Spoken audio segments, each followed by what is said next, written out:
Dia menggunakan selotip untuk menempelkan tali pengaman ke mesin treadmill, lalu menyalakan treadmill, dan membiarkan tali mengikuti sabuk mesin tersebut selama satu siklus penuh. Setelah itu, dia melepas selotip dan mengikat simpul yang erat di salah satu ujung tali. Sementara ujung lainnya diikatkan ke papan kayu yang sudah dipaku rapat. Ini semua karena saat King Darno bangun pagi, dia menemukan jendela dari lantai ke langit-langitnya tertutup papan kayu oleh seseorang. Jadi dia berencana menggunakan tenaga treadmill untuk menarik papan-papan tersebut satu persatu. Namun, saat kecepatan treadmill semakin tinggi, bukan papan-papan itu yang bergerak, malah treadmillnya sendiri yang mulai bergeser mundur. Melihat hal ini, King Darno buru-buru melompat ke atas treadmill untuk menjaga agar tetap stabil. Lalu, dia dengan panik mempercepat treadmill. Kali ini, akhirnya tak ada lagi masalah. Saat kecepatannya melebihi angka 20, papan tersebut akhirnya bisa terlepas. King Darno pun menghidupkan treadmill lagi dan menarik lebih banyak papan. Namun, dengan putus asa, di balik papan-papan itu ternyata bukan jendela, melainkan tembok beton tebal. Sekarang King Darno benar-benar kehilangan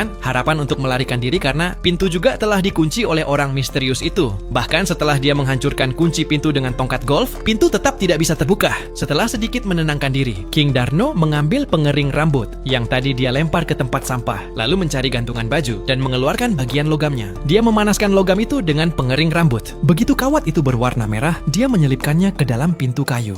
Dengan suhu tinggi, pintu itu cepat terpotong, membentuk celah. Kemudian, dia menggunakan cara yang sama untuk memotong celah pada 3 sisi lainnya. Dengan begitu, akhirnya dia berhasil membuat lubang di pintu kayu. Tapi, begitu King Darno keluar, dia menyadari bahwa itu bukan villa miliknya sama sekali. Dia berada di dalam gua bawah tanah yang gelap. Ada sebuah lorong di dalam gua tersebut. Di ujung lorong, King Darno menemukan saluran ventilasi di atas. Ini adalah harapan terakhirnya untuk melarikan diri. Kembali ke dalam ruangan, King Darno melepas penutup ventilasi dari AC sentral. Tak disangka, ternyata ada saluran di sana. Dengan cepat, dia memanjat dan merangkak maju mengikuti saluran tersebut. Benar saja, ujung saluran tersebut mengarah ke permukaan tanah. Tapi pintu keluar itu telah sambung dengan besi. Dan tempat ini dikelilingi pegunungan di sekelilingnya. Tak peduli seberapa keras dia berteriak minta tolong, tak ada yang bisa mendengarnya. Saat King Darno merasa semua harapan untuk melarikan diri hilang, tiba-tiba terdengar suara listrik yang mendesis dari bawah sofa. Ternyata ada walkie-talkie yang tersembunyi di sana. Saat itu, dia sudah tak peduli apakah ini jebakan yang dipasang oleh orang misterius itu. Yang dia tahu, ini adalah satu-satunya alat komunikasi yang dia punya. Setelah mencoba beberapa saluran, akhirnya suara manusia terdengar dari speaker.